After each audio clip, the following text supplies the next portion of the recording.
पवन बाबू तनी हरिया ध्यान दा।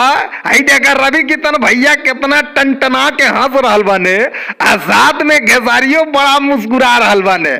आई लोग के मुस्कुराहट के वजह जानत हवा ना जानत हो तो सुनत हो के हम बतावत हई। नया साल आ गईल यही के चक्कर में लो इतना खुश हलो बतावे लायक ना।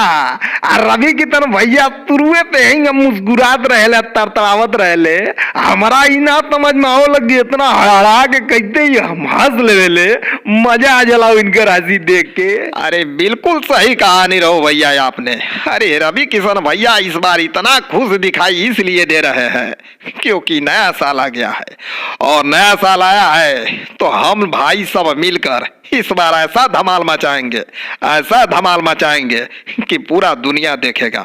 निरहु भैया अरे खेसारियो बाबू कम खुश नहीं के इनहू के खुशी के राज जानल जरूरी बा। निरहु भैया अब पवन भैया अरे वो घबराई मत कहे हम खुश बने रहो अच्छे तरह जानता न कहे कि नया साल आ गल बनो तो हम रवि किशन भैया का पकड़ कर कहने हाँ कहे कि रवि किशन भैया बेरे रहे हैं पिछले बेरे हमने के साथ ना रहला तो बड़ा नाराज भई रहला आ कहत रहला का कि मुर्गा भात ना खैनी आ पिछला साल ना मनैने तो यही से कहनी हो कि रवि किशन भैया चले आ एहू बेरी आ मुर्गा भात खाएंगे नया साल मनाएंगे ठीक है। अरे वाह रे खेसारी बाबू वाह रे हमार बाबा हमार सगरी सुगनवाने रहो पवन बाबू तह लोगन भी जान लो ए भेरी ना धमाल होके के चाहिए हो और वो भरपूर कमाल होके के चाहे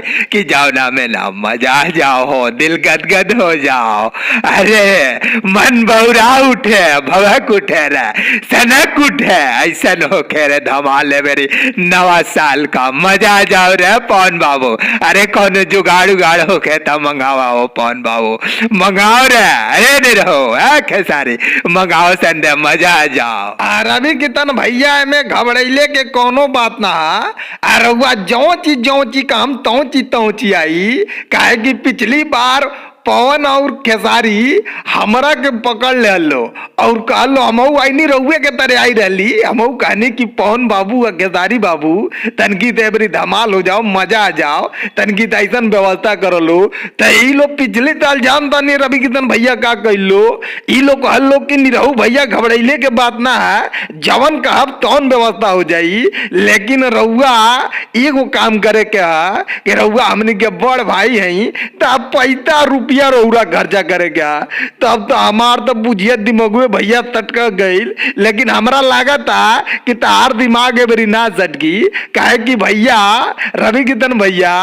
ए बेरी खर्चा पानी हमनी के तीनों जना में तो केहू ना देल जाई काहे कि नया ताल ए बेरी रहुआ इतना घुस है तो रौरे खर्चा पानी देब आ रहुआ देखी हम का मंगा रहल बानी। पवन बाबू तो हम पहले ही कह दिले हई आगे तारी से कि घबराइले के बात ना रवि किशन भैया आ गई लवन ते में तनको चिंता कैले के बात ना रुपया पैसा जितना भी लागी रवि किशन भैया पेड करिए हो। अरे निरहु बाबू अरे रुपया पैसा के कोनो बात ना बारे भाई अरे जौन कहबलो ना तौन खर्च कर डालब रा। अरे नवा साल है मस्ती लुटल जाए हमने के ए पवन बाबू ए खेसारी लाल अरे व्यवस्था करा जाओ अरे जल्दी जाओ व्यवस्था करा मजा आ जाओ निरहुआ जल्दी रे भावा जल्दी व्यवस्था कराओ मजा आ जाओ रे मन भड़बड़ा उठे तड़तड़ा उठे गड़गड़ा उठे अरे झरझरा उठे रे भाई। रवि किशन भैया आ घबराइले के बात नहीं खा हई देखे हम देसी मुर्गा लकायल बना अरे ये के बनावल जाए और के खाइल जाए ठीक है। अरे बहुत बढ़िया हमारा खेसारी भाई तुमने तो देसी मुर्गे का इंतजाम कर दिया। पवनवा देखा कौन चीज के इंतजाम कैले है आई हटे आरियस के बोतल और देसी मुर्गा आरियस के बोतल जब खुली त नया साल अपने आप दाएं बाएं हिले लगे। काहे नहीं रहो भैया, और व्यवस्था का बा महाराज। अरे पवन बाबू खेसारी बाबू, हमार व्यवस्था एकदम तत्काल टनाटनवा व्यवस्था है। काहे कि देखा बनल बनावल तब माल हम लेके चली अइलही, और ही हमार माल जो है ना एकदम टनटना के तैयार है।